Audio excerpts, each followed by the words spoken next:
Hello students, आप सभी लोगों का आज की क्लास में बहुत बहुत स्वागत है। स्टूडेंट, जैसा कि आप सभी को पता है, हम लोग जिस लेसन को पढ़ रहे हैं उस लेसन का नाम है एल्कोहल, फिनॉल और ईथर। हम लोग एल्कोहल, फिनॉल और ईथर में काफ़ी कुछ पिछली क्लासों में डिस्कस कर चुके हैं। जस्ट लास्ट क्लास में अगर हम बात करें तो हमने एल्कोहल और फिनॉल के बनाने के मेथड्स को देखा था और हम लोग बात करने लगे थे एल्कोहल्स की प्रॉपर्टीज़ के बारे में। फिज़िकल प्रॉपर्टीज़ पढ़ने के बाद हम एल्कोहल की केमिकल प्रॉपर्टीज़ के बारे में पढ़ना स्टार्ट कर दिए थे। हमने आपको बताया था कि एल्कोहल की मेनली 3 टाइप की रिएक्शंस हम लोगों को स्टडी करनी है। एल्कोहल की वो रिएक्शंस जिसमें OH बॉन्ड ब्रेक होता है, पहले हम उस टाइप की रिएक्शंस को पढ़ेंगे। देन एल्कोहल की दूसरे टाइप की रिएक्शन थी जिसमें CO बॉन्ड ब्रेक होता है, या कहें तो पूरा का पूरा OH निकलता है, ये सेकंड टाइप की रिएक्शन थी। और तीसरे टाइप की रिएक्शन थी जिसमें पूरा का पूरा एल्कोहल का जो मॉलिक्यूल है वो इन्वॉल्व होता हुआ दिखता है। तो टोटल 3 टाइप की रिएक्शंस हम लोगों को डिस्कस करनी थी, 3 टाइप की रिएक्शंस डिस्कस करनी थी। उसी डिस्कशन के दौरान हम लोगों ने फर्स्ट टाइप आपको डिस्कस करने से पहले एक बड़ी मोटी मोटी सी बात लास्ट लास्ट में डिस्कस करी थी। अगर आप लोगों ने वीडियो देखा हो तो बेहतर है, नहीं देखा है तो जाके ज़रूर देखें उसे, जिससे आपको आज के वीडियो में कोई समस्या ना आए। मैंने आपको बताया था कि जो अल्कोहल है वो न्यूक्लियोफाइल और इलेक्ट्रोफाइल दोनों की तरह बिहेव करता है। अगर वो न्यूक्लियोफाइल की तरह बिहेव कर रहा है तो उसकी केमिकल रिएक्शन कुछ इस तरह से होगी कि OH बॉन्ड ब्रेक होगा, फाइनली लास्ट में जा कर के OH बॉन्ड ब्रेक हो जाएगा। तो OH बॉन्ड ब्रेक होने का मतलब है कि एल्कोहल ने किस तरह बिहेव किया, न्यूक्लियोफाइल की तरह बिहेव किया। और यदि हम देखें कि एल्कोहल में पूरा का पूरा OH निकल गया, OH निकलने का मतलब है CO बॉन्ड ब्रेक हुआ, और CO बॉन्ड तभी ब्रेक होगा जब एल्कोहल जो है वो इलेक्ट्रोफाइल की तरह बिहेव करेगा। अब इसी क्रम में हम लोगों ने पहले जो रिएक्शन स्टार्ट करी थी, जो पढ़ना स्टार्ट करी थी, उसमें हमने सबसे पहले वो रिएक्शन पढ़ना स्टार्ट करी थी जिसमें एल्कोहल से H निकलता है। हमने वो रिएक्शन पढ़ना स्टार्ट करी थी जिसमें एल्कोहल का क्या निकलता है, H निकलता है। अब जब एल्कोहल का H निकलता है तो हमने तुरंत सोचा कि यार एल्कोहल तो एक ऐसा पदार्थ लग रहा है जो H प्लस आयन दे रहा है, H निकल रहा है, H प्लस आयन दे रहा है, दैट मीन्स हो ना हो एल्कोहल को एसिड होना चाहिए। तो हमने एल्कोहल के एसिडिक बिहेवियर को स्टडी किया। हमने देखा अरे यार एल्कोहल एसिड तो है बट ये तो बहुत वीक एसिड है, इसकी जो एसिडिक स्ट्रेंथ है वो तो इतनी वीक है कि ये तो वाटर से भी वीक होता है। अगर एक्सेप्शनली हम मैथिल अल्कोहल को अलग कर दें तो बाकी सारे अल्कोहल वाटर से वीक होते हैं। इवन प्राइमरी अल्कोहल वाटर से वीक एसिड है, सेकेंडरी उससे भी वीक है और टर्सरी उससे भी वीक है। एक्सेप्शनली मैथिल अल्कोहल थोड़ा सा वाटर से ज़्यादा एसिडिक बिहेवियर शो करता है। उसकी वैल्यूज़ ये इंडिकेट करती हैं कि मैथिल अल्कोहल जो है वो वाटर से लिटिल बिट थोड़ा सा ज़्यादा एसिडिक बिहेवियर को शो करता है, बट बाकी सारे अल्कोहल्स जो है वो वाटर से दुर्बल या वाटर से वीक हमारे एसिड की तरह बिहेव करते हैं।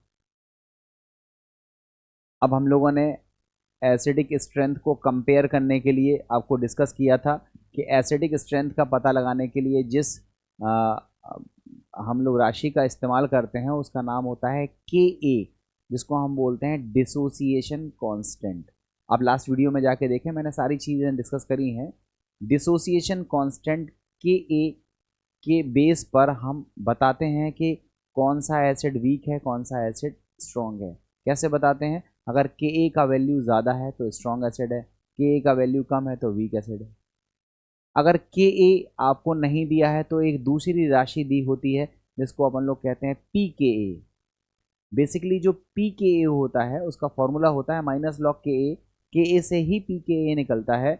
मगर देखा यह जाता है कि अगर Ka का मान ज़्यादा है तो pKa का मान कम होगा। तो pKa का मान अगर कम है तो एसिडिक स्ट्रेंथ ज़्यादा होगी, मतलब जो एसिडिक स्ट्रेंथ होती है वो pKa के इन्वर्सली प्रोपोर्शनल होती है। pKa जितना कम होगा एसिडिक स्ट्रेंथ उतनी ज़्यादा होगी। तो इस तरह का हमने इस्तेमाल करके वेरियस एल्कोहल को कंपेयर किया था कि कौन ज़्यादा एसिडिक है, कौन कम एसिडिक है।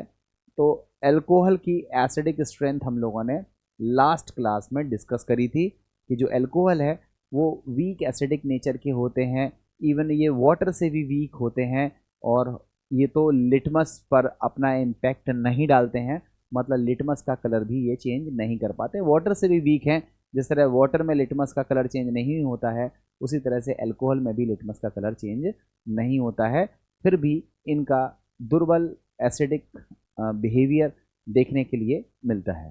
ठीक है, हमने उन रिएक्शंस सॉरी हम लोगों ने लास्ट क्लास में ही एक चीज़ और डिस्कस करी थी कि कुछ रिएक्शंस हैं जो ये प्रूफ करती हैं कि जो अल्कोहल है वो वीक एसिडिक बिहेवियर्स को शो करता है। तो हम जस्ट लास्ट क्लास में जिस स्लाइड पर थे, हम डायरेक्टली उसी स्लाइड को ओपन करते हैं और आपको बताते हैं कि कहाँ तक हम लोगों ने क्लास में डिस्कस किया हुआ था। होप सो आपको समझ में आएगा। ये देखिए, ये आपको मैंने बताया था लास्ट क्लास में, ये अल्कोहल, मेथिल अल्कोहल थोड़ा सा ज़्यादा एसिडिक होता है as compare to water. Water के कंपैरिजन में प्राइमरी अल्कोहल वीक एसिड है, सेकेंडरी उससे भी वीक है, और टर्सरी उससे भी वीक है। जितना वीक एसिड होता है उसका जो कॉन्जुगेट बेस है वो उतना ज़्यादा स्ट्रॉन्ग होता है, ये मैंने आपको लास्ट क्लास में बताया था। और जस्ट लास्ट क्लास के आखिरी पॉइंट में हमने एक बात और बोली थी कि जो अल्कोहल है वो ब्रोंस्टेड एसिड, ब्रोंस्टेड बेस और लुईस बेस तीनों की तरह बिहेवियर शो करता है। ध्यान से समझने वाली बात है, बहुत इंपॉर्टेंट है कि ब्रोंस्टेड एसिड भी है। ब्रोंस्टेड एसिड का मतलब है अल्कोहल अपनी केमिकल रिएक्शन में ये दिखाता है कि वो H+ डोनेट कर सकता है। जो भी पदार्थ H+ डोनेट कर सकता है उसको हम बोलते हैं ब्रोंस्टेड एसिड। कुछ अल्कोहल्स ऐसे भी हैं जो H+ को गेन करते हैं, H+ को ग्रहण करते हैं, और जो अल्कोहल H+ को ग्रहण करते हैं मीन्स अल्कोहल की ये विशेषता होती है, कई सारी केमिकल रिएक्शन में हम देखेंगे कि अल्कोहल जो है वो H+ आयन को, या कहें तो प्रोटॉन को एक्सेप्ट कर रहा है, प्रोटॉन को ग्रहण कर रहा है, प्रोटॉन ग्राही की तरह व्यवहार कर रहा है, तो वो ब्रोंस्टेड बेस हो गया। अगर प्रोटॉन दाता है, H+ निकालता है, तो वो प्रोटॉन दाता हो गया, ब्रोंस्टेड एसिड हो गया। और अगर वो प्रोटॉन ग्रहण कर रहा है तो वो प्रोटॉन ग्राही हो गया, H+ को ग्रहण करने वाला हो गया, ब्रोंस्टेड बेस हो गया। तो जो अल्कोहल है वो ब्रोंस्टेड एसिड भी होता है, ब्रोंस्टेड बेस भी होता है। अब उस अल्कोहल में O भी है जिसके पास लोन पेयर ऑफ इलेक्ट्रॉन है, जिसको डोनेट कर सकता है। तो जो अल्कोहल है वो लुईस बेस की तरह भी बिहेव करता है, लुईस बेस की तरह भी व्यवहार प्रदर्शित करता है। ये बातें हमारी लास्ट क्लास में हो चुकी थी।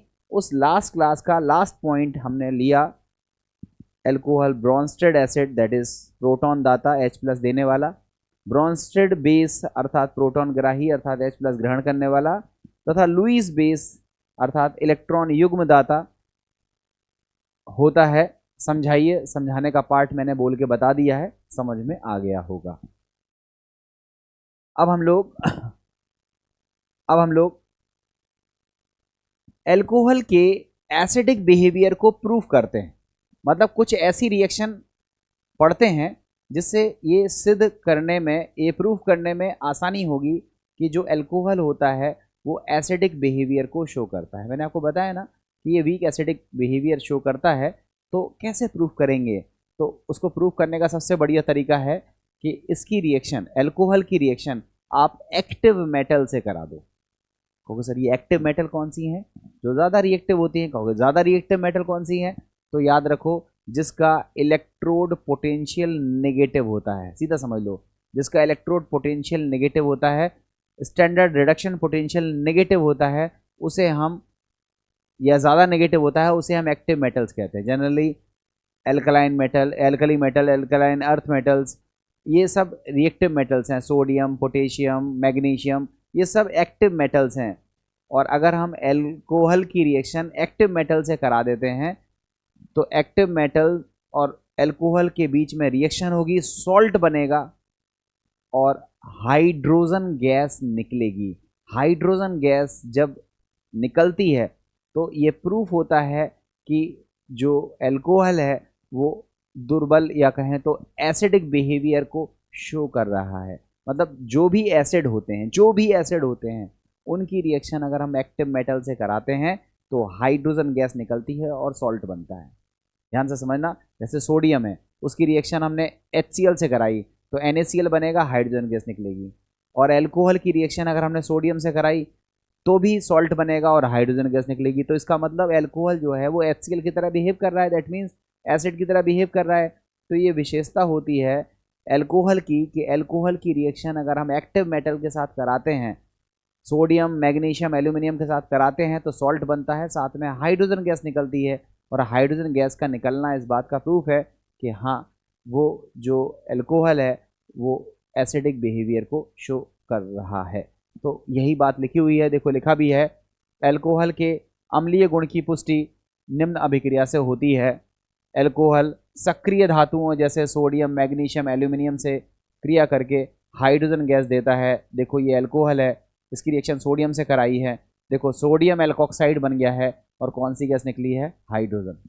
देखो ये फिर एल्कोहल है, इसकी रिएक्शन अब हमने मैग्नीशियम धातु से कराई है, सोडियम मैग्नीशियम एल्कोक्साइड हमको बनता हुआ मिला और साथ में कौन सी गैस निकली, हाइड्रोजन।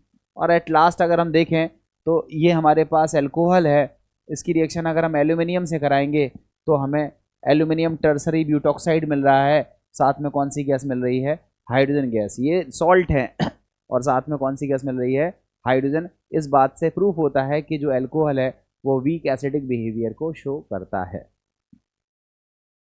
अब हम बात करते हैं एल्कोहल के बाद एक टॉपिक आता है फिनॉल। एल्कोहल तो वीक एसिड है, इवन वाटर से भी वीक है, मगर जो फिनॉल होता है उसका जो एसिडिक बिहेवियर है वो थोड़ा ज़्यादा होता है। अगर हम बात करें तो फिनॉल का जो एसिडिक बिहेवियर है वो थोड़ा ज़्यादा है। नो डाउट कार्बोक्सिलिक से कम होता है, बट फिनॉल का एसिडिक बिहेवियर किससे ज़्यादा होता है, वाटर से। और वाटर से एसिडिक बिहेवियर कम होता है किसका, एल्कोहल का। मतलब अगर हम क्रम को देखें तो एल्कोहल से ज़्यादा अम्लीय होता है वाटर और वाटर से ज़्यादा अम्लीय होता है फिनॉल। मतलब जो फिनॉल है वो एसिडिक बिहेवियर को शो करता है। इवन फिनॉल जो है वो वाटर के कंपैरिजन में ज़्यादा स्ट्रॉन्ग बेस होता है, मतलब उसकी जो स्ट्रॉन्ग एसिड होता है। मतलब जो फिनॉल है वो एसिडिक बिहेवियर को शो करता है। अब बात आती है भाई फिनॉल एसिडिक क्यों होता है या फिनॉल एसिडिक बिहेवियर को क्यों शो कर रहा है।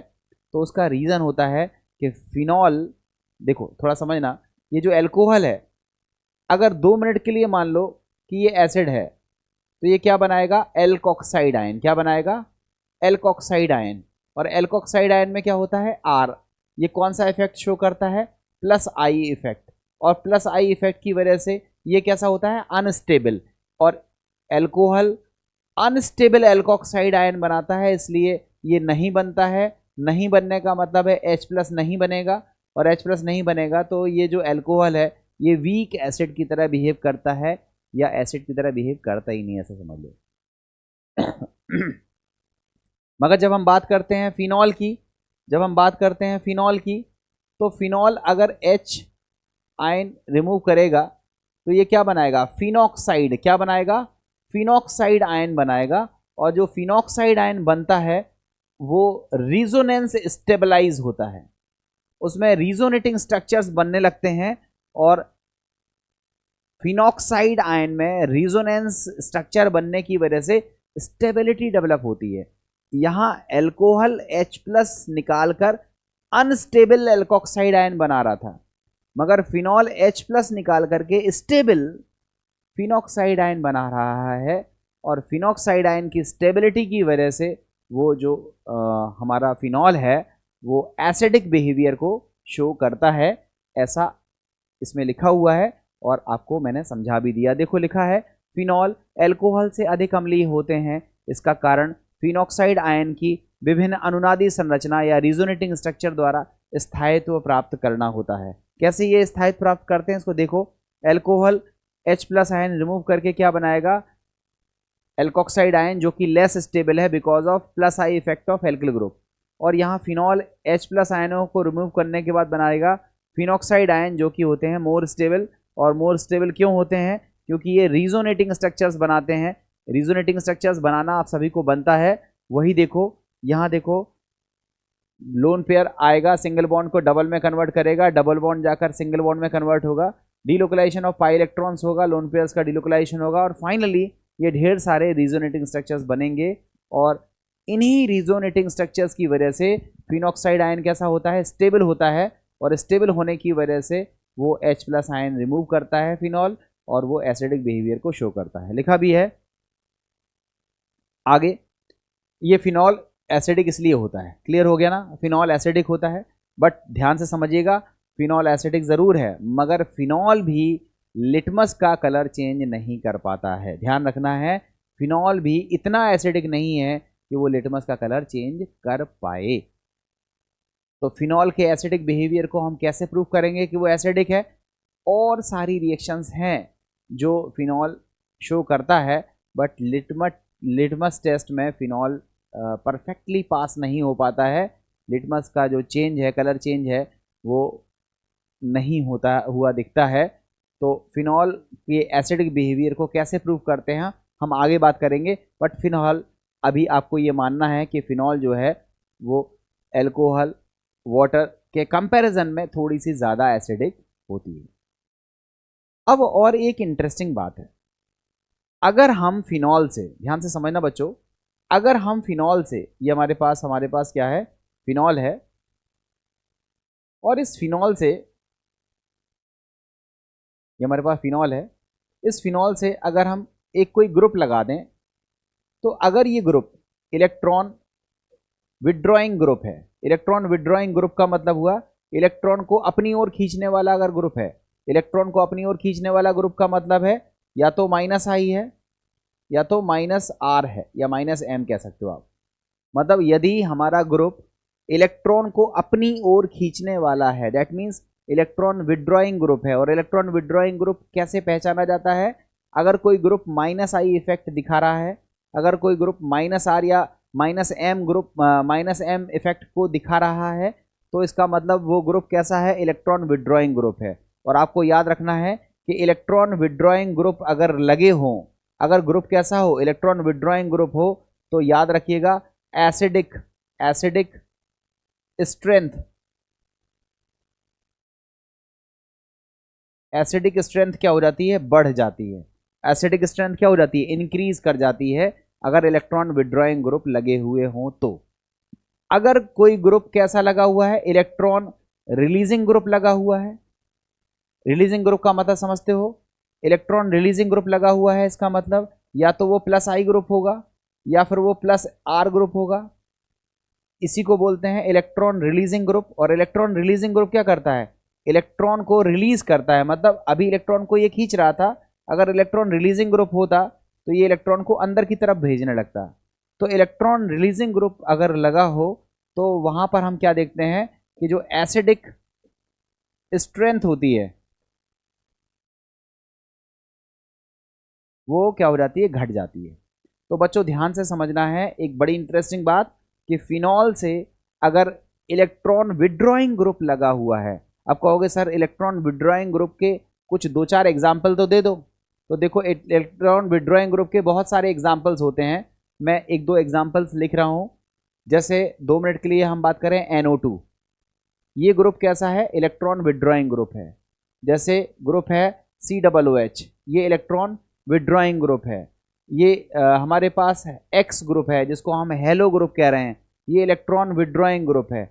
CN ग्रुप है, ये इलेक्ट्रॉन विड्रॉइंग ग्रुप है। CHO, ये इलेक्ट्रॉन विड्रॉइंग ग्रुप है। ये सारे ग्रुप कैसे हैं? इलेक्ट्रॉन विड्रॉइंग ग्रुप है। अगर ये सारे ग्रुप फिनॉल से लग जाएं तो एसिडिक स्ट्रेंथ बढ़नी तय है, एसिडिक स्ट्रेंथ ज़्यादा हो जाएगी। और अगर इलेक्ट्रॉन रिलीजिंग ग्रुप की बात करें, तो इलेक्ट्रॉन रिलीजिंग ग्रुप के एग्जाम्पल्स हैं तो बहुत सारे, बट कुछ 2-3 फेमस एग्जाम्पल्स हम आपको बता रहे हैं। एक एग्जाम्पल है जिसको हम CH3 कहेंगे, मिथाइल। इसकी जगह आप एल्किल ग्रुप यूज़ कर सकते हो, इसकी जगह आप OCH3 या OR एल्कोक्सी ग्रुप आप यूज़ कर सकते हो। आप चाहो तो NH2 ग्रुप यूज़ कर सकते हो। ये जिसमें भी आपको की एटम पर लोन पेयर दिखेगा, वो सारे ग्रुप कैसे हो जाएंगे, इलेक्ट्रॉन रिलीजिंग ग्रुप हो जाएंगे। इलेक्ट्रॉन रिलीजिंग ग्रुप अगर होते हैं तो फिर वहाँ पर एसिडिक स्ट्रेंथ क्या हो जाती है, घट जाती है। बच्चों ये बात आप लोगों ने पढ़ी हुई है जब हमने आपको जीओसी या जनरल ऑर्गेनिक केमिस्ट्री में मीजोमेरिक इफेक्ट पढ़ाया था। बच्चों मैंने मीजोमेरिक इफेक्ट जब पढ़ाया था तब आपको बहुत सारी प्रैक्टिस भी कराई थी कि कैसे फिनॉल की एसिडिक स्ट्रेंथ बढ़ती है घटती है। वही सारी बातें एक बार फिर से हम लोग डिस्कस करेंगे। बस यहाँ पर डिस्कशन का जो पॉइंट है वो फिनॉल पर स्पेशली फोकस्ड होगा और हम फिनॉल और उसके ढेर सारे डेरिवेटिव्स की एसिडिक स्ट्रेंथ की कंपैरिजन करेंगे और पता लगाएंगे कि कौन सा ज़्यादा एसिडिक है और कौन सा कम एसिडिक है। तो आइए देखते हैं एक तरफ से सारी बातों को। जो बातें मैंने बताई हैं वो ही चीज़ लिखी हुई है, पहले तो देख लो कि लिखा क्या है, देन उसके बाद हम बात करेंगे। देखो लिखा हुआ है इलेक्ट्रॉन दाता या विमोचक समूह। इतना खतरनाक हिंदी आपको सूट नहीं करेगा, इसलिए आप इसको याद रखो, इलेक्ट्रॉन रिलीजिंग ग्रुप, इसको शॉर्ट में हमने क्या बोला, ईआरजी, या इलेक्ट्रॉन डोनेटिंग ग्रुप, कुछ लोग ईडीजी भी कहते हैं। इलेक्ट्रॉन रिलीजिंग ग्रुप फिनॉल की अम्लीयता को क्या करते हैं, घटा देते हैं। देखो यही तो बताया था, जो इलेक्ट्रॉन रिलीजिंग ग्रुप जो होते हैं वो एसिडिक स्ट्रेंथ को क्या कर देते हैं, घटा देते हैं।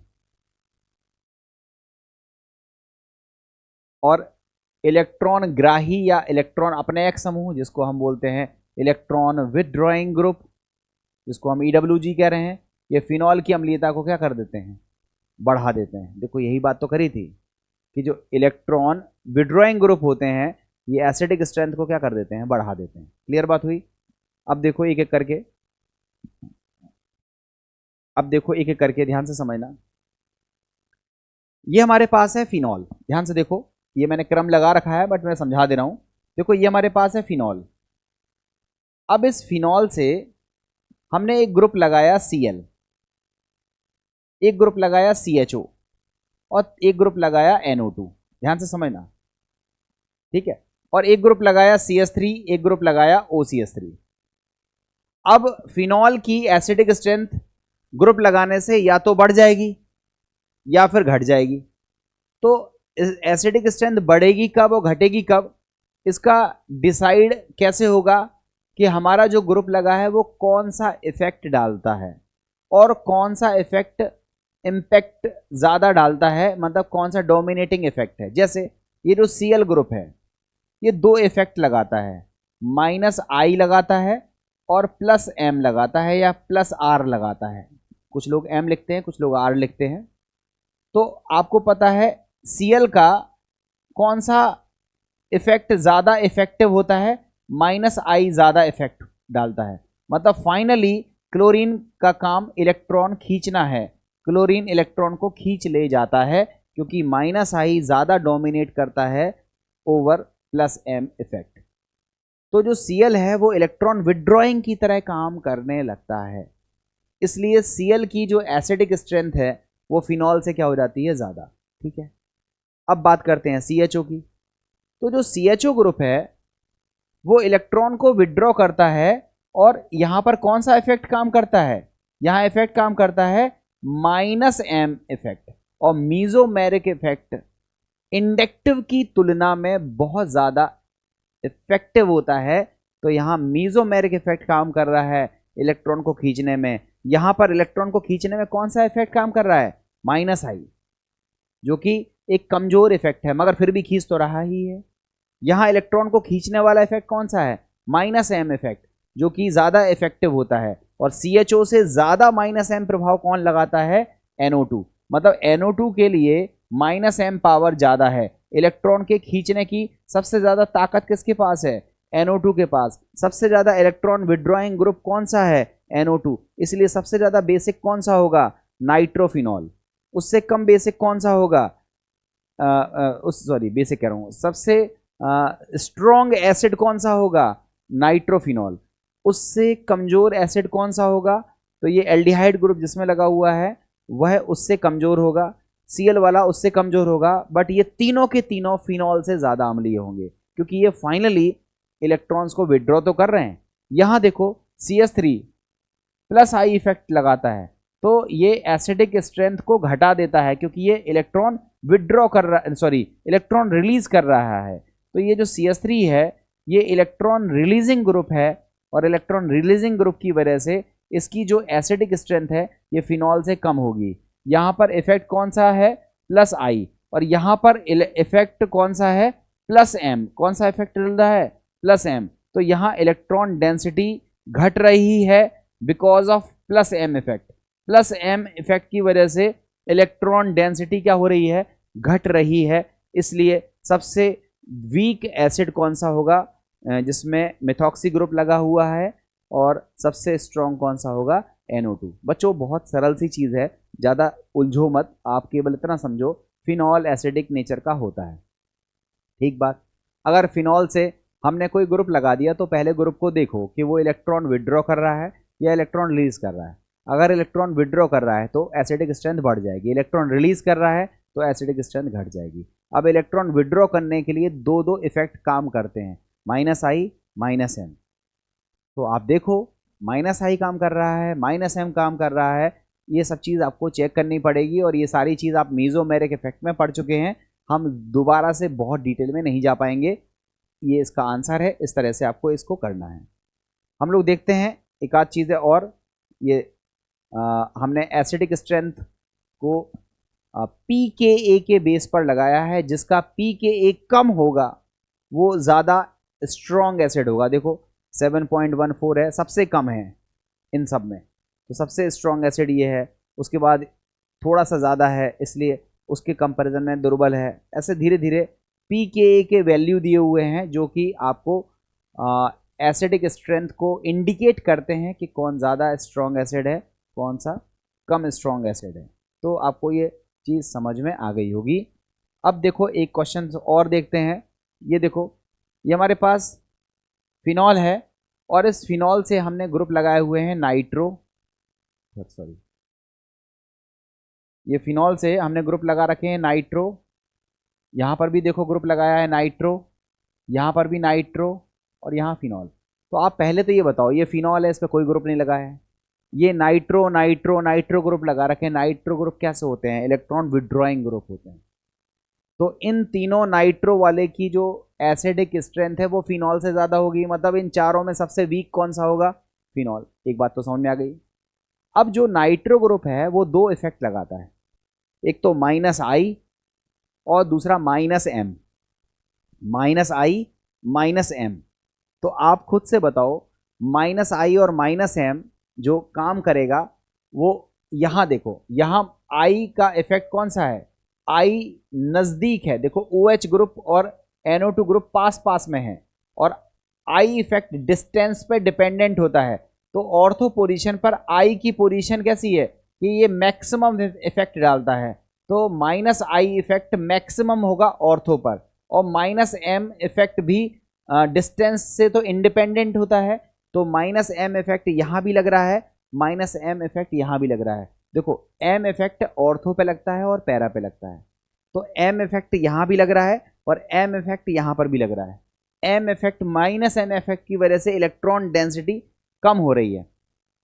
-I इफेक्ट यहाँ भी लग रहा है, -I इफेक्ट यहाँ भी लग रहा है, मगर यहाँ पर जो NO2 ग्रुप है वो नज़दीक में है, इसलिए I इफेक्ट मैक्सिमम लगेगा और यहाँ I इफेक्ट मिनिमम लगेगा। तो आप बताओ सबसे ज़्यादा इलेक्ट्रॉन विड्रॉ कहाँ हो रहा है, तो आप बोलोगे ऑर्थो पर। तो सबसे ज़्यादा एसिडिक स्ट्रेंथ किसकी होनी चाहिए, ऑर्थो नाइट्रोफिनॉल की, मगर ऑर्थो नाइट्रोफिनॉल की जो एसिडिक स्ट्रेंथ होती है वो पैरा से थोड़ी कम होती है।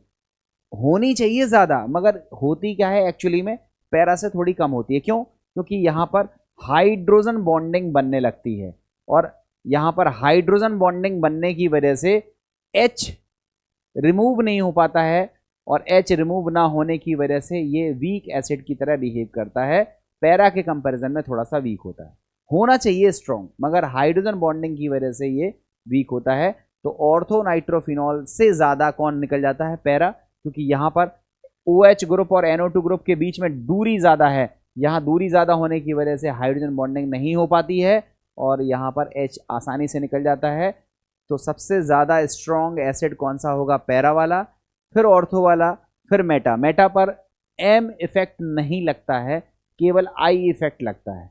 तो यहाँ इलेक्ट्रॉन डेंसिटी खींची जा रही है केवल और केवल I इफेक्ट के द्वारा। यहाँ I भी है और M भी है, यहाँ केवल और केवल -I इफेक्ट है, जिसकी वजह से इसकी जो एसिडिक स्ट्रेंथ है वो ऑर्थो पैरा से तो कम होती है मगर फिनॉल से थोड़ी सी ज़्यादा होती है। एट लास्ट में किसका आएगा? फिनॉल, और फिनॉल उसके बाद एसिडिक स्ट्रेंथ को शो करेगा। अब देखो एक और क्वेश्चन, ये सब बच्चों क्वेश्चन पूछे गए क्वेश्चन है, ध्यान से करना सीख लो तो आपको खुद ही पता चलेगा। यहाँ देखो, यहाँ ऑर्थो नाइट्रोफिनॉल है,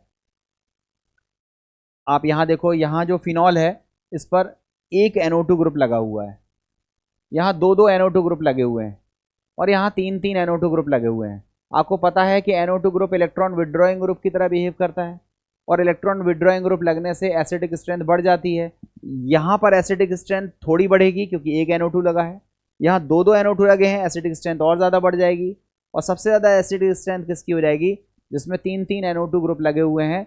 और ट्राई नाइट्रोफिनॉल की एसिडिक स्ट्रेंथ क्या होती है? बहुत ज़्यादा होती है, इवन इतनी ज़्यादा होती है कि ये न केवल लिटमस के कलर को चेंज करती है बल्कि एसिड के और भी सारे टेस्ट ये देने लगता है। तो ट्राई नाइट्रोफिनॉल की एसिडिक स्ट्रेंथ ज़्यादा है, इसमें तीन NO2 ग्रुप लगे हुए हैं, उससे कमज़ोर दो NO2 वाला है और उससे कमज़ोर एक NO2 वाला है, और उससे भी कमज़ोर कौन है? जिसमें NO2 नहीं लगा है, दैट मीन्स फिनॉल। तो ये आपका क्रम रहता है। अब इसके कुछ एक और स्टेप बाय स्टेप हम लोग देखते हैं, एक एक स्टेप बाय स्टेप हम लोग देखते हैं। अगर हमारे ग्रुप अलग अलग तरीके के लगे हैं, जैसे फॉर एग्जांपल अगर हमारे फिनॉल से +R ग्रुप और +I ग्रुप लगा हुआ है, +R+I ग्रुप मतलब इलेक्ट्रॉन रिलीजिंग ग्रुप। मैंने आपको फिर से बताया था इलेक्ट्रॉन रिलीजिंग ग्रुप कौन से होते हैं? जो +I इफेक्ट लगाएं +R इफेक्ट लगाएं तो वो एसिडिक स्ट्रेंथ को क्या कर देते हैं? घटा देते हैं। तो देखो फिनॉल, इससे CH3 ग्रुप लगा हुआ है, ये +R भी है, +I इफेक्ट शो करता है, मगर R इफेक्ट या M इफेक्ट मेटा पोजीशन पर नहीं आता है। तो यहाँ पर केवल I की वजह से एसिडिक स्ट्रेंथ घट रही है, यहाँ पर I की वजह से भी घट रही है और R की वजह से भी घट रही है, मगर यहाँ जो डिस्टेंस है वो ज़्यादा है, इसलिए I जो है वो मिनिमम काम करेगा और यहाँ पर I मैक्सिमम काम करेगा और R इफेक्ट तो लग ही रहा है। तो सबसे वीक एसिड कौन सा होगा? ऑर्थो वाला। उससे ज़्यादा स्ट्रॉन्ग एसिड होगा पैरा वाला, उससे कम ज़्यादा स्ट्रॉन्ग होगा मेटा वाला, और सबसे ज़्यादा एसिडिक स्ट्रेंथ कौन शो करेगा? फिनॉल, इनके कंपैरिजन में। तो बच्चों इसका नाम है फिनॉल, इसका नाम है मेटाक्रिसॉल, इसका नाम है पैराक्रिसॉल और इसका नाम है ऑर्थोक्रिसॉल। आपसे 4 चॉइस दे करके पूछ सकता है कि बताओ फिनॉल, मेटाक्रिसॉल, पैराक्रिसॉल और ऑर्थोक्रिसॉल में सबसे वीक एसिड कौन सा है? तो आंसर याद रखना ऑर्थोक्रिसॉल। सबसे स्ट्रॉन्ग एसिड कौन सा है? फिनॉल। और आपसे पूछेगा इनके एसिडिक स्ट्रेंथ का घटता हुआ क्रम लगाओ, तो आपको लगाना है फिनॉल, उसके बाद मेटा, उसके बाद पैरा और लास्ट में क्या हो जाएगा? ऑर्थो। ये एसिडिक स्ट्रेंथ का घटता हुआ क्रम है। ध्यान रखना है कि अगर हमारा ग्रुप ऐसा है जो +R और +I दोनों प्रभाव को लगाता है तो क्रम यही रहेगा, फिनॉल के बाद मेटा, मेटा के बाद पैरा और पैरा के बाद क्या होगा? ऑर्थो। क्रम यही रहेगा। ठीक है, ये चीज़ आपको समझ में आ गई होगी। अब थोड़ा सा और देख लें नेक्स्ट पार्ट में। अगर हमारे पास दो अपोजिट इफेक्ट लग रहे हैं, एक तो लग रहा है +R, एक तो लग रहा है +R जो इलेक्ट्रॉन को रिलीज करता है, और दूसरा लग रहा है -I जो इलेक्ट्रॉन को अपनी ओर खींचता है, मतलब दो अपोजिट। +R इलेक्ट्रॉन रिलीज कर रहा है और -I इलेक्ट्रॉन को विड्रॉ कर रहा है। ध्यान से समझना, +R इलेक्ट्रॉन को रिलीज कर रहा है और -I इलेक्ट्रॉन को विड्रॉ कर रहा है, तो दो अपोजिट इफेक्ट हैं। जनरली क्या होता है? +R इफेक्ट डोमिनेटिंग होता है, और +R इफेक्ट डोमिनेटिंग होता है तो नेट रिजल्ट डिसाइड किससे होगा? +R से। मगर हैलोजन के केस में डिसाइड किससे होगा, आई इफेक्ट से, क्योंकि हैलोजन के केस में, क्लोरीन और फ्लोरीन के केस में स्पेशली आई इफेक्ट ज़्यादा इम्पैक्टफुल होता है as compare to plus R effect. ये सब चीज़ आपकी पढ़ी हुई है, तो आप वहाँ पर देखो। यहाँ देखो हमारे पास फिनॉल है, हमारे पास फिनॉल है, इससे ग्रुप लगाया है OCH3, ग्रुप लगाया है OCH3, ग्रुप लगाया है OCH3। अब बच्चों देखो OCH3 ग्रुप कौन सा इफेक्ट लगाएगा, ये प्लस M लगाएगा और ये माइनस I लगाएगा, दो इफेक्ट लगाएगा, प्लस M और माइनस I। अब बताओ M इफेक्ट मेटा पोजीशन पर तो लगता नहीं है, मेटा पर कौन सा इफेक्ट लगेगा, माइनस I, केवल कौन सा इफेक्ट लगेगा, माइनस I, और माइनस I की वजह से तो इलेक्ट्रॉन खींच रहा है, इलेक्ट्रॉन खींच रहा है, इलेक्ट्रॉन खींचना है, मतलब ये ग्रुप इलेक्ट्रॉन विदड्रॉइंग की तरह बिहेव करेगा जब ये मेटा पोजीशन पे लगा होगा, इसलिए मेटा की जो एसिडिक स्ट्रेंथ है वो फिनॉल से क्या हो जाएगी, ज़्यादा। मगर जैसे ही ग्रुप ऑर्थो और पैरा पर पहुंचेगा तो यहाँ पर दो इफेक्ट काम करेंगे, ध्यान से समझना। मेटा पोजीशन पर M इफेक्ट तो काम ही नहीं करता है, इसलिए ये इलेक्ट्रॉन विदड्रॉइंग ग्रुप की तरह बिहेव करेगा। मगर जब हम ऑर्थो और पैरा पर जाएंगे तो दो तरह के इफेक्ट ये शो करता है, एक इफेक्ट शो करता है प्लस M और एक इफेक्ट शो करता है माइनस I। मगर डोमिनेटिंग कौन सा होता है, minus plus M effect dominating होता है।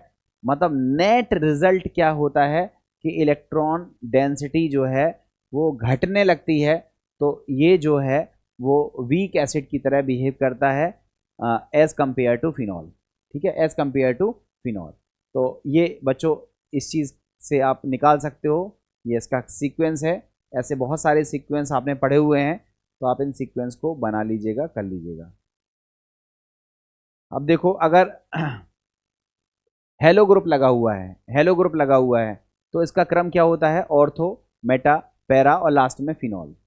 मगर अगर हेलो ग्रुप में फ्लोरो ग्रुप लगा हुआ है तो हाइड्रोजन बॉन्ड बनने लगता है, इसलिए सबसे ज़्यादा कौन सा हो जाएगा, मेटा, पैरा, फिर ऑर्थो और लास्ट में क्या हो जाएगा, फिनॉल। ये एसिडिक स्ट्रेंथ का क्रम है बच्चों, जो पूछे जाते हैं मैंने वही सब रखे हुए हैं।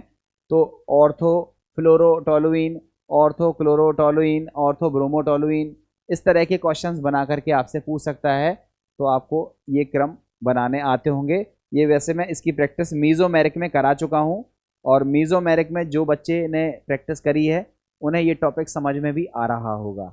जिन्होंने प्रैक्टिस वहाँ नहीं करी है तो यहाँ करो।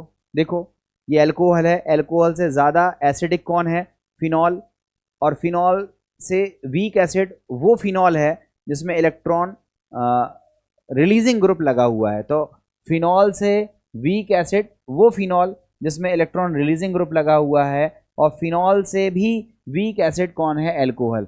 तो अल्कोहल से स्ट्रॉन्ग इलेक्ट्रॉन रिलीजिंग फिनॉल, फिर उससे ज़्यादा स्ट्रॉन्ग फिनॉल, उससे ज़्यादा स्ट्रॉन्ग NO2 वाला, एक NO2 वाला, उससे ज़्यादा स्ट्रॉन्ग 2 NO2 वाला, और उससे ज़्यादा स्ट्रॉन्ग 3 NO2 वाला। तो इस तरह से आपको अगर 4-5 चॉइस दे दी जाए और पूछा जाए कि कौन सा वीक एसिड है, कौन सा स्ट्रॉन्ग एसिड है, तो आप इंटर रिलेट करके आंसर तक पहुंच सकते हो। चलो अब हम लोग एक दो क्वेश्चंस कर लेते हैं जो प्रीवियस जो रिएक्शंस वगैरह पढ़ी थी उस पर बेस्ड हैं।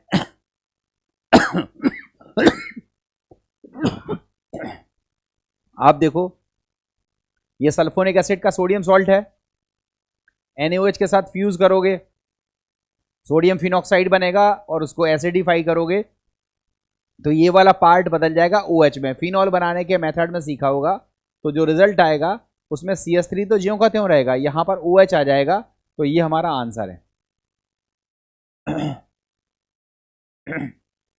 CH3 ज्यों का त्यों है, SO3Na की जगह क्या आ गया, OH। नेक्स्ट वाले क्वेश्चन को देखो बच्चों, ये ग्रिग्नार्ड है और 1 मोल लिया हुआ है।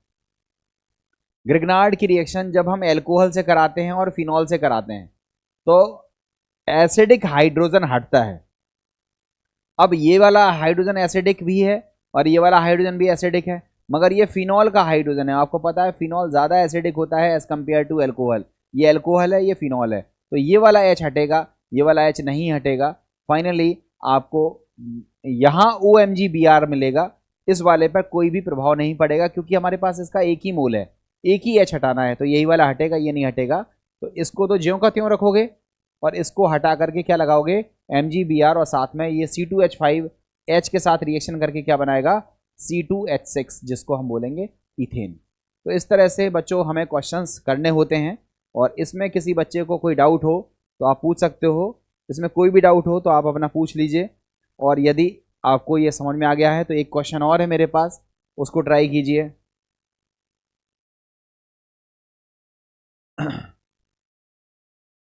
छोटे छोटे 4-5 क्वेश्चंस हैं, ये आप वैसे भी कर सकते हो।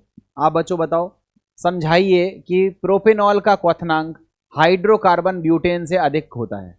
प्रोपेनॉल एल्कोहल है, हाइड्रोजन बॉन्ड बनाता है, इसलिए क्वथनांक ज़्यादा है, मगर हाइड्रोकार्बन तो केवल वॉन्डरवॉल बल से ही जुड़े होते हैं, ये तो हाइड्रोजन बॉन्ड बनाते नहीं है, इसलिए इसका जो बॉइलिंग पॉइंट है या क्वथनांक है वो कंपैरेटिवली क्या होता है, कम होता है। ये क्वेश्चन आपका हो गया। नेक्स्ट क्वेश्चन को देखिए, समतुल्य अणुभार वाले हाइड्रोकार्बन की अपेक्षा एल्कोहल जल में अधिक विलेय होता है। आपको पता है एल्कोहल में OH समूह होता है जो जल के साथ हाइड्रोजन बॉन्ड बना लेता है, इसलिए एल्कोहल जल में ज़्यादा घुलनशील होते हैं, और जो हाइड्रोकार्बन होते हैं वो जल के साथ घुलनशील नहीं होते हैं, क्योंकि उनमें पूरा का पूरा भाग हाइड्रोफोबिक है, वो जल के साथ किसी भी प्रकार की बॉन्डिंग या हाइड्रोजन बॉन्डिंग नहीं बनाते हैं, इसलिए हाइड्रोकार्बन तो घुलते नहीं हैं, मगर एल्कोहल जो है वो जल में घुलनशील होते हैं। तीसरा देखो, क्यूमीन से फिनॉल बनाने की अभिक्रिया का समीकरण लिखिए। आपको पता है आइसोप्रोपिल बेंजीन को हम क्यूमीन कहते हैं, उसको वायु में खुला छोड़ेंगे तो क्यूमीन हाइड्रोपरऑक्साइड मिलेगा, जिसको अगर हम एसिडिक हाइड्रोलिसिस करेंगे तो हमें फिनॉल और एसीटोन बनता है। रिएक्शन मैंने आपको लास्ट क्लास में डिस्कस करी थी। नेक्स्ट देखो, क्लोरोबेंजीन से फिनॉल बनाने की अभिक्रिया का समीकरण लिखिए। ये तो आपको पता भी है, क्लोरोबेंजीन से फिनॉल बनाने का जो प्रोसेस है वो डाउ प्रोसेस कहलाता है, जिसमें हम क्लोरोबेंजीन को 623 केल्विन और 300 वायुमंडल दाब पर NaOH के साथ रिएक्ट कराते हैं, तो जाकर के हमें सोडियम फिनॉक्साइड मिलता है, जिसको एसिडिफाई कराने पर हमें फिनॉल मिल जाती है। ये समीकरण भी हमने लास्ट क्लास में डिस्कस किया था। और आपको पता है ऑर्थोनाइट्रोफिनॉल और ऑर्थोमेथॉक्सीफिनॉल से अधिक अम्लीय होता है। क्यों? क्योंकि यहाँ नाइट्रो ग्रुप लगा हुआ है, इलेक्ट्रॉन विड्रॉइंग ग्रुप है, ये एसिडिक स्ट्रेंथ बढ़ा देता है, और ये मेथॉक्सी ग्रुप है, ये इलेक्ट्रॉन रिलीजिंग ग्रुप है, ये +M इफेक्ट शो करता है, और ये एसिडिक स्ट्रेंथ को घटा देता है। तो ऑर्थोनाइट्रोफिनॉल ज़्यादा स्ट्रॉन्ग है, बीच में फिनॉल आएगा, और सबसे कमज़ोर कौन सा हो जाएगा, ऑर्थोमेथॉक्सीफिनॉल। ये एसिडिक स्ट्रेंथ का क्रम मैंने अभी आज की क्लास में ही डिस्कस किया है, वहाँ से आप रिलेट कर सकते हो। अब देखते हैं नेक्स्ट कुछ इक्वेशंस की बात करते हैं। अब बच्चों हमने वो रिएक्शंस पढ़ना स्टार्ट करी थी जिसमें एल्कोहल का H निकलता है। मैंने आपको पहले ही बताया कि एल्कोहल की टोटल 3 तरह की रिएक्शंस हम पढ़ेंगे। पहली वो रिएक्शन जिसमें H निकलता है, दूसरी वो रिएक्शन जिसमें OH निकलता है, और तीसरी वो रिएक्शन जिसमें पूरा एल्कोहल यूज होता है। तो अभी हम एल्कोहल के H निकालने वाली रिएक्शंस को पढ़ रहे थे। उन रिएक्शंस में पहली रिएक्शंस हमको क्या मिली, एसिडिक स्ट्रेंथ, मतलब एसिडिक नेचर। भाई एसिड वही तो होता है जो H+ देता है। तो एसिडिक नेचर के बारे में हम कल से लेकर अब तक, मतलब लास्ट क्लास से लेकर अब क्लास तक, हम अभी तक एसिडिक स्ट्रेंथ तो पढ़ रहे थे। मतलब हमने एक रिएक्शन के अंतर्गत एक ही रिएक्शन कवर करी, मतलब एल्कोहल की हम वो रिएक्शन पढ़ रहे थे जिसमें H निकलता है, और एल्कोहल की वो रिएक्शन जिसमें H निकलता है, उस रिएक्शन में भी हमने केवल एक रिएक्शन कवर कर पाई, और वो थी acidic nature of alcohol and phenol. और उसके बारे में जब हमने कंप्लीट पढ़ लिया, तो अब हम लोग दूसरी रिएक्शन पढ़ रहे हैं। ये भी वही रिएक्शन है जिसमें एल्कोहल का H निकलता है, और ये जो दूसरी रिएक्शन है उस रिएक्शन को हम बोलते हैं एस्टरीफिकेशन, या जिसको हम बोलते हैं एस्टरीकरण। मोस्ट इंपॉर्टेंट है, बहुत पूछा जाता है एस्टरीफिकेशन या एस्टरीकरण। इसमें देखो करते क्या है, इसमें हम एल्कोहल लेते हैं, उसकी रिएक्शन कराते हैं कॉन्सनट्रेटेड H2SO4 की प्रेजेंस में कार्बोक्सिलिक एसिड से। ध्यान से समझिएगा, एल्कोहल की रिएक्शन कराते हैं कॉन्सनट्रेटेड H2SO4 की उपस्थिति में कार्बोक्सिलिक एसिड से, और रिएक्शन में H2O निकल जाता है, और ये एक रिवर्सिबल प्रोसेस होती है, और साथ में हमें एस्टर बन जाता है, और इस एस्टर बनाने की प्रोसेस को हम एस्टरीफिकेशन कहते हैं। तो बच्चों याद रखना, अगर कोई पूछा जाए एस्टरीफिकेशन में हम रिएक्शन किसकी कराते हैं, तो एल्कोहल की रिएक्शन कराते हैं, किसके साथ कराते हैं? कार्बोक्सिलिक एसिड के साथ कराते हैं। किसकी प्रेजेंस में कराते हैं? तो कॉन्सेंट्रेटेड H2SO4 या कहें तो निर्जली कारक या कहें तो डिहाइड्रेटिंग एजेंट की उपस्थिति में कराते हैं। बनता क्या है? एस्टर और वाटर। ये जो रिएक्शन है वो रिवर्सिबल होती है, उत्क्रमणीय टाइप की होती है, और इस रिएक्शन में एल्कोहल का H निकलता है और एसिड से क्या निकलता है? OH और एस्टर्स बनते हुए दिखते हैं।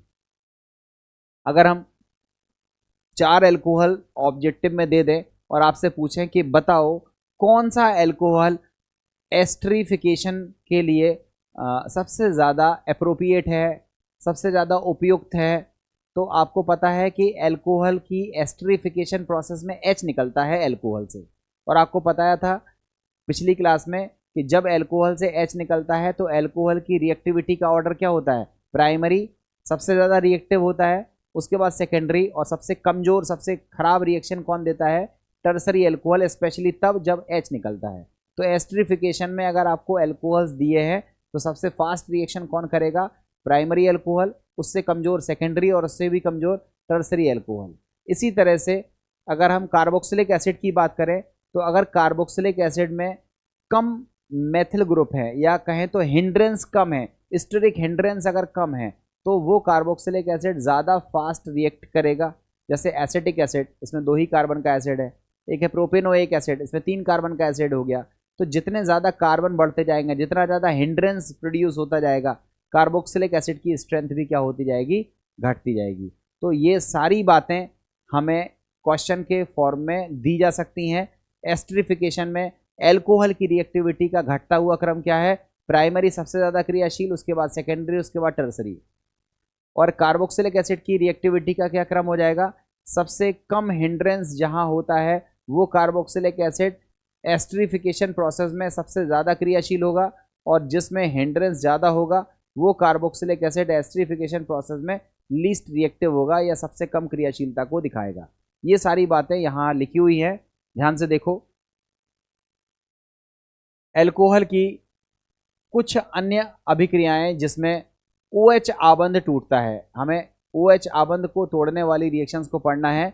उनमें पहली रिएक्शन कौन सी है? एस्टरीकरण, जिसको हम बोलते हैं एस्टरीफिकेशन। आपको बताया सांद्र H2SO4 की उपस्थिति में एल्कोहल कार्बोक्सिलिक अम्ल के साथ अभिक्रिया करके एस्टर बनाते हैं। इस अभिक्रिया को एस्टरीकरण कहते हैं। इस अभिक्रिया में सांद्र H2SO4 निर्जली कारक के साथ साथ प्रोटॉन दाता का भी कार्य करता है, और यह अभिक्रिया उत्क्रमणीय प्रकार की होती है। आपके सामने एग्जाम्पल दिख रहा है, ध्यान से देखो इस एग्जाम्पल को। ये हमारे पास कार्बोक्सिलिक एसिड है, ये एल्कोहल है, एल्कोहल का H निकलेगा, कार्बोक्सिलिक का OH निकलेगा, एस्टर बनेगा, साथ में H2O बनेगा। रिवर्सिबल प्रोसेस है, और कॉन्सेंट्रेटेड H2SO4 हम यहाँ पर यूज़ कर रहे हैं, जो कि डिहाइड्रेटिंग एजेंट के साथ साथ प्रोटॉन डोनर का भी कार्य कर रहा है। अब देखो लिखा है एस्टरीकरण अभिक्रिया में एल्कोहल की सक्रियता या क्रियाशीलता का क्रम क्या है? आपको पता है प्राइमरी से ज़्यादा लेस रिएक्टिव होता है सेकेंडरी, और सेकेंडरी से भी लेस रिएक्टिव कौन सा होता है? टर्सरी। और ये इसकी रिएक्टिविटी का ऑर्डर है। और अगर हम एल्कोहल की क्रियाशीलता को और अच्छा समझने की कोशिश करें तो या तो आप वो रिएक्टिविटी को हमने कल की क्लास में बताया था कि जब न्यूक्लियोफाइल की तरह बिहेव करता है तो H निकलता है, और एल्कोहल में जब H निकलता है तो रिएक्टिविटी का ऑर्डर कौन सा होता है? 1 degree, then 2 degree, then 3 degree. या तो कल वाली क्लास को देखो या फिर आज की क्लास में आप केवल इतना समझ लो, अगर एल्कोहल में हिंड्रेंस ज़्यादा है, मतलब एल्किल ग्रुप ज़्यादा है, मीन्स टर्सरी टाइप का है, तो वो लेस रिएक्टिव होगा। देखो लिखा भी है एल्कोहल की जो क्रियाशीलता है it is inversely proportional to steric hindrance in alcohol. Alcohol में जितना ज़्यादा स्टेरिक हिंड्रेंस होगा, जितने ज़्यादा एल्किल ग्रुप होंगे, जितना ज़्यादा टर्सरी टाइप का होगा, उसकी रिएक्टिविटी उतनी कम होती जाएगी। और ऐसी ही क्रियाशीलता किसकी है? अम्ल की क्रियाशीलता। बच्चों ध्यान से समझना, अम्ल की क्रियाशीलता में क्या होता है?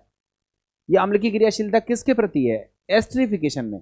एस्टरीफिकेशन में एल्कोहल की रिएक्शन हम एसिड से कराते हैं, तो एल्कोहल अगर हम फॉर्मिक एसिड लेंगे तो वो ज़्यादा क्रियाशीलता दिखाएगा क्योंकि इसमें हिंड्रेंस नहीं है, एल्किल ग्रुप छोटा सा है। एसिटिक एसिड उससे कम क्रियाशील हो जाएगा। आइसोप्रोपिल वाला और उसके बाद टर्सरी ब्यूटिल वाला जो ग्रुप लगाया हुआ है वो हिंड्रेंस ज़्यादा होने की वजह से लेस रिएक्टिव होता जाएगा। तो ये कार्बोक्सिलिक एसिड की रिएक्टिविटी का क्रम है टूवर्ड्स एस्टरीफिकेशन प्रोसेस। एस्टरिफिकेशन में जो एल्कोहल है वो न्यूक्लियोफाइल की तरह व्यवहार करता है। मैंने आपको पहले ही बताया, जिस रिएक्शन में एल्कोहल का H निकलेगा वो रिएक्शन में एल्कोहल किसकी तरह बिहेव करेगा, न्यूक्लियोफाइल की तरह बिहेव करेगा। ये उसकी रिएक्शंस हैं कि जो एल्कोहल है उसमें जो O के पास लोन पेयर है वो अटैक करता है, न्यूक्लियोफाइल की तरह बिहेव करता है, और कुछ इस तरह की प्रोसेस के बाद फाइनली हमको क्या मिल जाता है, एस्टर। ये इसकी मैकेनिज्म है, देख लीजिए, आपने 12th टेबल में पढ़ी होगी।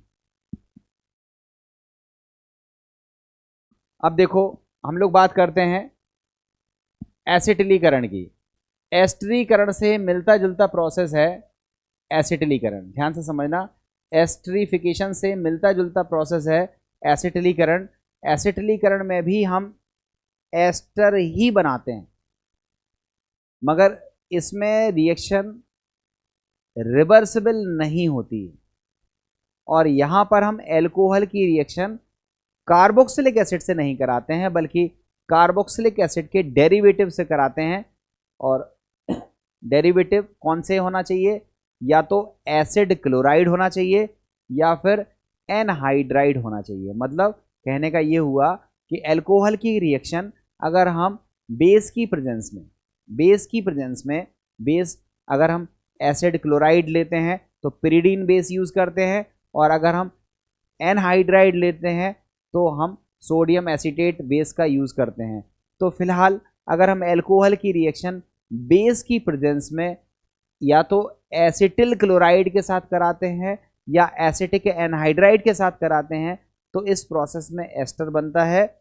इस प्रोसेस को हम एसिटिलीकरण कहते हैं, और इस रिएक्शन में देखने पर पता चलता है कि ये रिवर्सिबल नहीं होती है, उत्क्रमणीय नहीं होती है, ये इरिवर्सिबल प्रोसेस है, और इस रिएक्शन को हम एसिटिलीकरण कह रहे हैं क्योंकि हम रिएक्शन में एसिटिल ग्रुप को यूज़ कर रहे हैं, CH3CO ग्रुप को यूज़ कर रहे हैं, और CH3CO ग्रुप लग रहा है एल्कोहल के H की जगह पर, इसलिए इस रिएक्शन को बोल रहे हैं एसिटिलीकरण। देखो पढ़ के समझ में आ जाएगा। एल्कोहल की अभिक्रिया एसिटिल क्लोराइड के साथ पिरिडीन की उपस्थिति में अथवा एसिटिक एनहाइड्राइड के साथ शुष्क सोडियम एसीटेट की उपस्थिति में जब कराते हैं तो एल्किनॉल के OH से H परमाणु का प्रतिस्थापन एसिटिल समूह अर्थात CH3CO द्वारा होता है, इसलिए इस अभिक्रिया को हम एसिटिलीकरण कहते हैं। यह अभिक्रिया अनुत्क्रमणीय प्रकार की होती है। इस अभिक्रिया में एसिटिक अम्ल से एसिटिक अम्ल के एस्टर्स बनते हैं। देखो इसकी रिएक्शन देखो, खुद ही समझ में आएगा आपको। देखो रिएक्शन खुद ही समझ में आएगा। देखो बच्चों, ये एसिटिल क्लोराइड है, इसकी रिएक्शन एल्कोहल से कराई है, तो एल्कोहल का निकला है H और एसिटिल क्लोराइड का निकला है Cl। ये देखो Cl निकला है और यहाँ H निकला है, HCl निकला है। बेस की प्रेजेंस में ये रिएक्शन स्पीड में होगी और आप देखोगे एस्टर बन जाएगा। ये रिएक्शन इरिवर्सिबल है और एस्टर बनाने की ये प्रोसेस है जिसको हम एसिटिलीकरण कह रहे हैं। यहाँ देखो, यहाँ पे भी एसिड क्लोराइड है, रिएक्शन हमने मैथिल एल्कोहल से कराई है, HCl निकल गया, और HCl निकलने के बाद आप देखो मैथिल एसीटेट बना जो कि एक एस्टर है। ये एसिटिलीकरण अभिक्रिया है। आप एसिटिल क्लोराइड की जगह पर एसिटिक एनहाइड्राइड भी ले सकते थे। ये एसिटिक एनहाइड्राइड है, अगर इसकी रिएक्शन हम एल्कोहल से कराएं तो एल्कोहल का H निकलता है, एल्कोहल का H निकलता है और CH3COO यहाँ से निकलता है। फाइनली CH3COOH तो अलग हो जाएगा और जो हमें मिलेगा वो होगा एस्टर। ये उसका एक एग्जाम्पल है। एथिल एल्कोहल की रिएक्शन अगर हम एसिटिक एनहाइड्राइड से कराएं, इथाइल एल्कोहल की रिएक्शन अगर हम एसिटिक एनहाइड्राइड के साथ कराएं तो हमें एथाइल एसीटेट बनता हुआ दिखता है, और इस रिएक्शन को हम बोलते हैं एसिटिलीकरण। इसमें कोई दिक्कत नहीं होनी चाहिए। अब देखो यहाँ पर कुछ नॉर्मल छोटी मोटी बातें हैं जो आपको आनी चाहिए। एसिटिलीकरण अभिक्रिया का जो इस्तेमाल है वो किया जाता है ये पता लगाने के लिए कि कितने OH ग्रुप मौजूद हैं।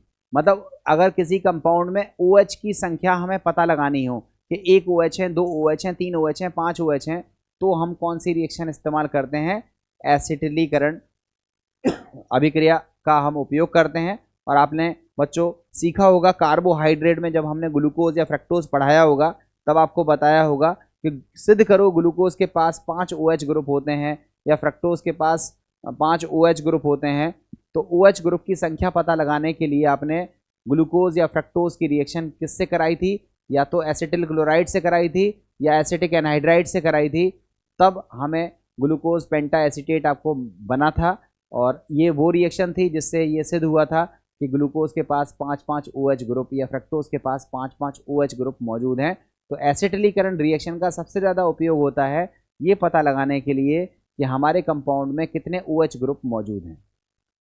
इसके बाद आपको बता दें कि अगर हम एसिटिलीकरण प्रोसेस लगाते हैं तो टर्सरी एल्कोहल जो है वो एसिटिलीकरण प्रोसेस को प्रदर्शित नहीं करते हैं जनरल कंडीशन में। अगर हम डाई एल्किल अमीन बेस के तौर पर लेते हैं तब जाकर के इसमें एसिटिलीकरण प्रोसेस होती हुई दिखती है। तो ज़्यादा कोई स्पेशल क्वेश्चन नहीं है जो कभी पूछा गया हो, बट बताने वाली बात थी वो हमने बता दी कि जनरल कंडीशन में टर्सरी एल्कोहल एसिटिलीकरण प्रोसेस को नहीं देते हैं। हाँ, डाई एल्किल अमीन अगर हम एज ए बेस के तौर पर लेंगे तब जाकर के वो एसिटिलीकरण प्रोसेस को देते हैं। अब एसिटिलीकरण प्रोसेस से एक बहुत ही ज़बरदस्त इम्पॉर्टेंट कंपाउंड बनता है, उसको देखने लायक चीज़ है कि अगर हम सैलिसिलिक एसिड ले लें और उसकी रिएक्शन हम एसिटिक एनहाइड्राइड से कराएं, सैलिसिलिक एसिड की रिएक्शन एसिटिक एनहाइड्राइड से कराएं तो ये H हट जाता है, और H हटने के बाद यहाँ पर CH3CO ग्रुप जुड़ जाएगा और जो पदार्थ हमको मिलेगा उसका नाम है एसिटिल सैलिसिलिक अम्ल से ये बना है। तो एसिटिल सैलिसिलिक अम्ल हमको मिलेगा जिसको हम एस्प्रिन कहते हैं। तो बच्चों आपसे पूछा जाता है एस्प्रिन कैसे बनाते हैं, तो सैलिसिलिक एसिड की रिएक्शन आप किससे कराते हो, एसिटिक एनहाइड्राइड से कराते हो। तो एसिटिल सैलिसिलेट हमको मिलता है या एसिटिल सैलिसिलिक अम्ल हमको मिलता है जिसे हम एस्प्रिन कहते हैं। और एस्प्रिन एक दर्द निवारक दवा है और इसका उपयोग जो है वो लिखा हुआ है नीचे। एस्प्रिन पीड़ाहारी, शोथनाशी जिसको इन्फ्लेमेटरी और ज्वरनाशी गुणधर्म वाली होती है। तो एस्प्रिन बनाने में इस रिएक्शन का इस्तेमाल होता हुआ दिखता है। हम लोग नेक्स्ट रिएक्शन पढ़ते हैं और वो रिएक्शन पढ़ते हैं जिसमें H ग्रुप निकलता है। अभी हमने एल्कोहल फिनॉल की 2 रिएक्शन पढ़ी जिसमें H निकलता है, इवन 3 रिएक्शन पढ़ी। पहली रिएक्शन तो थी एसिडिक बिहेवियर, दूसरी रिएक्शन थी एस्टरिफिकेशन, तीसरी रिएक्शन हम लोगों ने पढ़ी एसिटिलीकरण। इन तीनों रिएक्शनों में एल्कोहल से क्या निकलता है, H, और एल्कोहल बिहेव करता है न्यूक्लियोफाइल की तरह। अब हम लोग 1-2 रिएक्शन और पढ़ने वाले हैं, सरल सी रिएक्शन है। अगर एल्कोहल की रिएक्शन ग्रिग्नार्ड के साथ करा दें, एल्कोहल की रिएक्शन या फिनॉल की रिएक्शन ग्रिग्नार्ड के साथ करा दें, तो जो एल्कोहल या फिनॉल का जो एसिडिक हाइड्रोजन है वो ग्रिग्नार्ड के R के साथ रिएक्शन करता है और ग्रिग्नार्ड के करस्पॉन्डिंग एल्केन का फॉर्मेशन होता हुआ दिखता है। आप रिएक्शन से चेक करो, देखो ये हमारे पास एल्कोहल है, और इस एल्कोहल में ये जो H है ये O से अटैच है, इलेक्ट्रोनेगेटिव एटम से अटैच है, इसलिए ये वाला H कैसा है, एसिडिक। और एसिडिक हाइड्रोजन वाला कोई भी कंपाउंड अगर ग्रिग्नार्ड के साथ रिएक्शन कर ले तो ग्रिग्नार्ड का R और एसिडिक का H मिल जाएगा और हमको मिलेगा एल्केन। क्या मिलेगा, एल्केन। और साथ में बाई प्रोडक्ट के तौर पर मिलेगा MgORX, that is magnesium alkoxy halide. ये बाई प्रोडक्ट के तौर पर मिलेगा और हमको फाइनली एल्केन की प्राप्ति हो जाएगी। चेक करके देख सकते हो, ये मिथाइल एल्कोहल है, इसकी रिएक्शन हमने एथिल मैग्नीशियम ब्रोमाइड से कराई है, तो मिथाइल एल्कोहल का H निकलेगा और इथाइल मैग्नीशियम से इथाइल आएगा और इथाइल और H मिलकर के इथेन बनाएगा। तो एल्केन कौन सी बनेगी, इथेन। और साथ में बाई प्रोडक्ट के तौर पर मिलेगा मेथिल मेथॉक्सी ब्रोमाइड। तो इस रिएक्शन में भी हमने देखा कि एल्कोहल का क्या यूज़ हो रहा है, H यूज़ हो रहा है, और ये ग्रिग्नार्ड अभिकर्मक के साथ रिएक्शन थी। अब रिएक्शंस में अगर हम और आगे बात करें तो नाइट्रिक एसिड के साथ हम रिएक्शन को स्टडी कर सकते हैं। वही एल्कोहल का H नाइट्रिक एसिड से OH निकलेगा। फाइनली हम लोगों को एल्किल नाइट्रेट की प्राप्ति होगी और एल्किल नाइट्रेट बनाने वाली ये मेथड है ज़्यादा कोई खास इंपॉर्टेंट नहीं है, आप देख लो और देख करके इस रिएक्शंस को कर सकते हो। ये भी वो रिएक्शन है जिसमें अल्कोहल से H निकलता है। अब हम लोग बात करते हैं दूसरे टाइप की रिएक्शंस के बारे में। अब हम लोगों को बात करनी है सेकेंड टाइप की रिएक्शन जिसमें अल्कोहल का OH पार्टिसिपेट करता है। ध्यान से समझना बच्चों, अब हमें वो रिएक्शन पढ़नी है जिसमें अल्कोहल का OH पार्टिसिपेट करता है, और जब OH पार्टिसिपेट करता है तो अल्कोहल की रिएक्टिविटी का क्रम क्या हो जाता है, सबसे ज़्यादा रिएक्टिव टर्सरी, उसके बाद सेकेंडरी, और सबसे कम क्रियाशील प्राइमरी हो जाएगा। और ऐसे रिएक्शन जिसमें अल्कोहल का पूरा OH निकलता है, ऐसे में अल्कोहल जो है वो इलेक्ट्रोफाइल की तरह व्यवहार करते हैं। ये सारी चीज़ें हम आपको बता चुके हैं, वही चीज़ें लिखी हुई हैं। देखो अब हम टॉपिक में पढ़ रहे हैं, वे अभिक्रियाएं जिनमें COH आबंध का विदलन होता है, मीन्स टूटता है, those reactions in which COH bond fission take place. लिखा है जिन अभिक्रियाओं में COH आबंध टूटता है, ऐसी अभिक्रियाओं में अल्कोहलों की क्रियाशीलता का क्रम क्या होता है, सबसे ज़्यादा क्रियाशील 3 डिग्री, उससे कमजोर 2 डिग्री, और सबसे कम क्रियाशील कौन सा होगा, 1 डिग्री। अब ऐसा क्यों होता है, इसका रीज़न आप पहले पढ़ चुके हो। इसके ज़्यादा रीजंस में हम इन्वॉल्व नहीं हो रहे हैं क्योंकि हम आपको पढ़ा चुके हैं। अब हम बात करते हैं कुछ ऐसी रिएक्शंस के बारे में जिसमें COH बॉन्ड टूटता है। तो देखो लिखा है अल्कोहल की वे अभिक्रियाएं जिनमें COH आबंध टूटता है वो निम्नलिखित हैं। उनमें से पहली रिएक्शन कौन सी है, हाइड्रोजन हैलाइड के साथ अभिक्रिया। हाइड्रोजन हैलाइड का मतलब है HCl, HBr, HI के साथ अभिक्रिया। इनके साथ अभिक्रिया को हम बोलते हैं हाइड्रोजन हैलाइड के साथ अभिक्रिया। वैसे तो हम इसको पढ़ा चुके हैं, मगर फिर से देख लो, हाइड्रोजन हैलाइड के साथ अभिक्रिया। आपको बता दें सांद्र HCl और निर्जल ZnCl2 को हम ल्यूकास रिएजेंट कहते हैं, ठीक है। और ल्यूकास रिएजेंट का जो यूज़ है वो अल्कोहल को आइडेंटिफाई करने में होता है। तो लिखा है कॉन्सेंट्रेटेड HCl और एनहाइड्रस ZnCl2 अभिकर्मक को ल्यूकास अभिकर्मक या ल्यूकास रिएजेंट कहते हैं। ये याद कर लीजिएगा, ल्यूकास रिएजेंट क्या होता है, कॉन्सेंट्रेटेड HCl और एनहाइड्रस ZnCl2 का जो मिक्सचर होता है उसको कहते हैं ल्यूकास रिएजेंट। ल्यूकास रिएजेंट का इस्तेमाल कहाँ होता है, तो याद रखिएगा प्राइमरी, सेकेंडरी और टर्सरी अल्कोहल को जस्ट डिस्टिंग्विश करने के लिए कि कौन प्राइमरी है, कौन सेकेंडरी है, कौन टर्सरी है। कैसे पता लगाते हैं, हमारे पास 3 बोतल हैं, एक बोतल में प्राइमरी अल्कोहल है, दूसरी बोतल में सेकेंडरी अल्कोहल है, तीसरी बोतल में टर्सरी अल्कोहल है। अगर हमसे पूछा जाएगा कि कैसे पता लगाओगे किसमें कौन सा अल्कोहल है, तो पता लगाने का तरीका क्या है, ल्यूकास रिएजेंट डालो। जिस अल्कोहल में रिएक्शन तुरंत होती है वहाँ धुंधलापन या कहें तो टर्बिडिटी तुरंत देखने के लिए मिलती है, और जो अल्कोहल ल्यूकास रिएजेंट के साथ इंस्टेंटली रिएक्ट करके इमीडिएटली टर्बिडिटी प्रोड्यूस करता है तो वो अल्कोहल होता है टर्सरी अल्कोहल। जो सेकेंडरी अल्कोहल होते हैं वो रिएक्ट तो करते हैं बट स्लो रिएक्ट करते हैं, उन्हें रिएक्शन में टाइम लगता है। ल्यूकास रिएजेंट के साथ उनकी रिएक्शन 5-10 मिनट में होती है और वहाँ पर टर्बिडिटी प्रोड्यूस होती है, और प्रोड्यूस होने में 5 से 10 मिनट का समय लगता है। मीन्स ऐसे अल्कोहल जो ल्यूकास रिएजेंट के साथ रिएक्ट करने में 5 से 10 मिनट का समय लेते हैं, टर्बिडिटी 5 से 10 मिनट बाद दिखाई देती है, वो अल्कोहल सेकेंडरी अल्कोहल होते हैं। और जो अल्कोहल नॉर्मल टेम्परेचर पर ल्यूकास के साथ रिएक्शन नहीं करते हैं, किसी भी तरह की टर्बिडिटी वहाँ पर प्रोड्यूस नहीं होती है, किसी भी प्रकार का धुंधलापन वहाँ दिखाई नहीं देता है, तो वो अल्कोहल होते हैं हमारे प्राइमरी अल्कोहल। मतलब टर्सरी अल्कोहल सबसे तेज रिएक्शन करेंगे, तुरंत टर्बिडिटी आएगी। जो हमारे सेकेंडरी अल्कोहल होंगे वो 5 से 10 मिनट लेंगे रिएक्शन करने में, और जो प्राइमरी अल्कोहल्स होते हैं वो बहुत स्लो रिएक्ट करते हैं, इवन नॉर्मल टेम्परेचर पर उनकी कोई रिएक्शन नहीं होती है और वहाँ टर्बिडिटी प्रोड्यूस नहीं होती है। इस तरह से ल्यूकास रिएजेंट की हेल्प से हम प्राइमरी, सेकेंडरी और टर्सरी अल्कोहल में डिस्टिंग्विश कर सकते हैं। तो ये सारी बातें यहाँ लिखी हुई हैं। बाकी इन सब के बारे में जो रिएक्शन की मैकेनिज्म है वो सब हमने आपको हेलो एल्केन वाले टॉपिक में पर्याप्त तरीके से डिस्कस करी है। ल्यूकास रिएजेंट के बारे में भी तमाम सारी बातें, तमाम सारे क्वेश्चंस हमने डिस्कस किए हुए हैं। तो यहाँ हम बहुत ज़्यादा और डिटेल में नहीं जा रहे हैं, जो काम की बातें हैं वो मैंने सारी बता दी हैं। एक बार फिर से देख लो, लिखा है जब निर्जल ZnCl2 की उपस्थिति में सांद्र HCl की क्रिया एल्कोहल से कराते हैं तो हमें एल्किल हैलाइड प्राप्त होते हैं। चूँकि एल्कोहल ल्यूकास अभिकर्मक में घुलनशील होते हैं, जबकि उपरोक्त अभिक्रिया में बनने वाला जो उत्पाद है वो ल्यूकास अभिकर्मक में अमिश्रणीय होता है, जिस कारण विलयन में धुंधलापन या जिसको टर्बिडिटी कहते हैं वो उत्पन्न होती है। अब देखो टर्बिडिटी उत्पन्न हो गई, ये बात तो समझ में आ गई।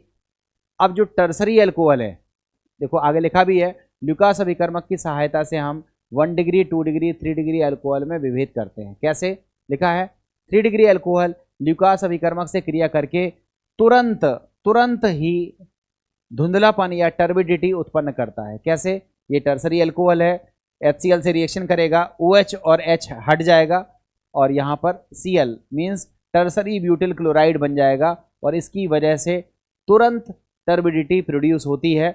और ये जो रिएक्शन है SN1 टाइप की रिएक्शन होती है और इस तरह से आप टर्बिडिटी यहाँ पर देख पाते हो। जो सेकेंडरी एल्कोहल होते हैं उनके बारे में देखिए क्या लिखा है। सेकेंडरी एल्कोहल ल्यूकास अभिकर्मक से क्रिया करके धुंधलापन उत्पन्न करने में लगभग 5 से 10 मिनट का समय लेते हैं। कितने मिनट का समय लेते हैं? 5 से 10 मिनट का समय लेते हैं। और 1 डिग्री एल्कोहल ल्यूकास अभिकर्मक से सामान्य तापमान पर अभिक्रिया नहीं करते हैं और धुंधलापन वहाँ उत्पन्न नहीं होता है। ये ल्यूकास अभिकर्मक की जो रिएक्शन है ये वो रिएक्शन है जिसमें एल्कोहल का पूरा OH ग्रुप हटता है और एल्कोहल इलेक्ट्रोफाइल की तरह बिहेव करता है। और इस ल्यूकास अभिकर्मक का जो उपयोग है वो प्राइमरी, सेकेंडरी और टर्सरी एल्कोहल को डिस्टिंग्विश करने में होता है। आप HCl की जगह आप HBr का यूज़ करके एल्किल ब्रोमाइड बना सकते हो। अभी आपने HCl का यूज़ किया, कैटलिस्ट के तौर पर एनहाइड्रस ZnCl2 लिया, वो अलग बात है। अब आप चाहो तो HBr का इस्तेमाल कर सकते हो, मगर चूंकि HBr बहुत ज़्यादा रिएक्टिव होता है, स्टोर करना मुश्किल होता है, इसलिए इसको तुरंत बनाते हैं। कैसे बनाते हैं? KBr की रिएक्शन H2SO4 से कराते हैं तो हमको मिलता है HBr और वो HBr एल्कोहल से रिएक्शन करा के एथिल ब्रोमाइड बनाता है। इसी तरह से Ki की रिएक्शन हम H2SO4 से नहीं कराते हैं बल्कि किससे कराते हैं? H3PO4 से कराते हैं तो बनता है HI। और फिर ये जो HI बन गया, इस HI की जो रिएक्शन है, इस HI की जो रिएक्शन है वो होती है एथिल एल्कोहल से, तो बनता है हमको एथिल आयोडाइड और साथ में बनता है जल। तो आप इस रिएक्शन का उपयोग करके एल्कोहल से एल्किल क्लोराइड बना सकते हो, एल्किल ब्रोमाइड बना सकते हो, एल्किल आयोडाइड बना सकते हो। कैसे? वो हमने आपको बता दिया, आगे लिखा भी है। ये जो रिएक्शन है ये SN अभिक्रिया के अंतर्गत आने वाली अभिक्रियाएं हैं और इसमें सबसे ज़्यादा क्रियाशील कौन होता है? HI, उसके बाद HBr और सबसे कम क्रियाशील होता है HCl।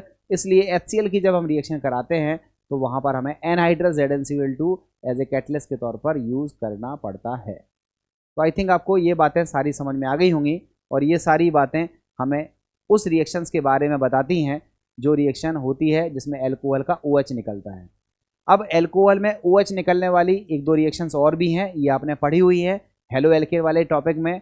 आप देखो इस रिएक्शन को पढ़ा हुआ है। जब एल्कोहल की क्रिया PCl5 से कराते हैं तो AOH हट जाएगा, RCl बनेगा प्लस POCl3 प्लस HCl।